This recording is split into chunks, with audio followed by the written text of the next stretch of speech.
Hello everybody and welcome to Touching Grass episode 2. Today we are at Hidden Valley Lake here in Virginia. I'm super excited for this one, so strap in and get ready for another review. Alright, so first off on the list here we have the first impressions in the atmosphere. I was skeptical at first because the road was kind of sketchy leading up to there. It's a gravel road that goes up the hill. There was a tree down, but outside of that, rolling up to this place was pretty magical. Very photogenic location and is decently maintained as far as trash and such goes. That being said, there was, like I said, a few trees down in some areas, so just be wary of that. Alright, number 2 on the review, accessibility, which kind of ties into the previous part that I was talking about. It is free, so that is a huge plus, so that's going to do it for number 2. Let's get on to number 3.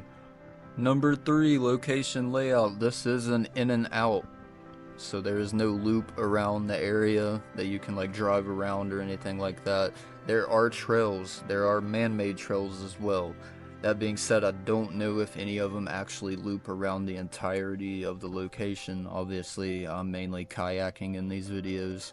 Like I said, I did notice some man-made trails too in some areas that we stopped in, so just keep that in mind if you want to adventure those. Moving on to number 4, the nature and wildlife. This place is absolutely beautiful. I loved every second of being here.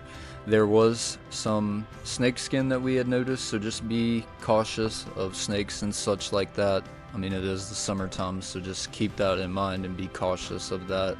We did see some ducks and such like that too. I'm actually going to throw some videos up on screen now of some of my favorite shots that I got.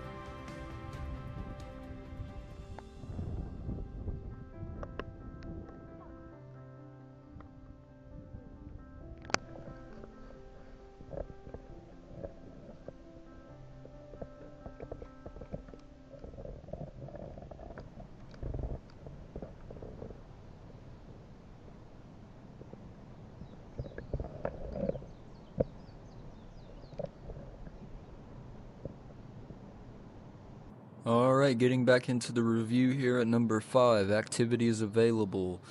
So, as I said before, I kayak pretty much everywhere I go. I had a pretty fun time, pretty accessible as far as all that goes. There is also rock climbing there if you're into that. Not really my cup of tea. I'm scared of heights.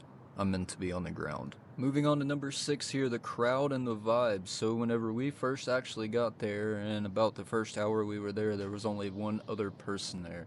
Although by the time that we decided to come back and go to our next location, we were actually crowded by people that were fishing where we needed to be. So just keep in mind, if you're doing kayaking or anything like that with an inflatable, there will most likely be people fishing there. Though it seems to be like one of these hidden gems. Like I said, it wasn't like super busy, but by the time we did decide to leave to go to the next location, there were people fishing and we kind of had to get around those people because they were kind of right at where we needed to go. Moving on to number 7 here, tips and warnings. Once again, ties into a previous conversation I was having with you all earlier. I would always take bug spray if you don't want to get ate alive by mosquitoes. Keep your eye out for snakes. Alright, moving on to number 8 and the last category we have here, the personal takeaway. Was it worth it? For my first time being at this location, I enjoyed it 100%. The vibe was very peaceful. The water is the clearest water that I've seen in a while when it's undisturbed, and it wasn't a complete dump. That's what I like to see. I know, like I said earlier in the video, that there were some trees down. I don't really understand that because as far as trash and stuff like that goes, it is a very clean area. Would I go again? Yes, yes, and yes.